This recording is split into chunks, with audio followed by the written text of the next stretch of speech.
यानंतर पुढची बातमी पाहूया। विवाहापूर्वीच मुलगा आणि मुलीची HIV तपासणी झाली पाहिजे असा ठराव बीडच्या धारूर तालुक्यातल्या आसरडोह ग्रामपंचायतीने घेतलेला आहे। आसरडोह ग्रामपंचायतीच्या सरपंच मंगल आबासाहेब देशमुख यांच्या अध्यक्षतेखाली HIV संदर्भात जनजागृती म्हणून ठराव घेण्यात आला।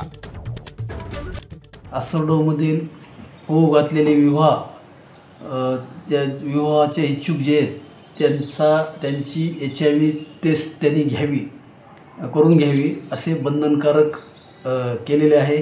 असा ठराव ग्रामसभेने घेतलेला आहे, जेणेकरून एखाद्याच्या चुकीमुळे दुसऱ्याला फटका बसू नये।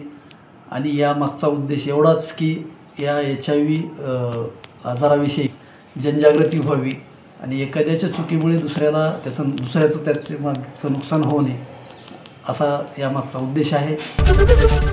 ABP माझा, उघडा डोळे बघा नीट।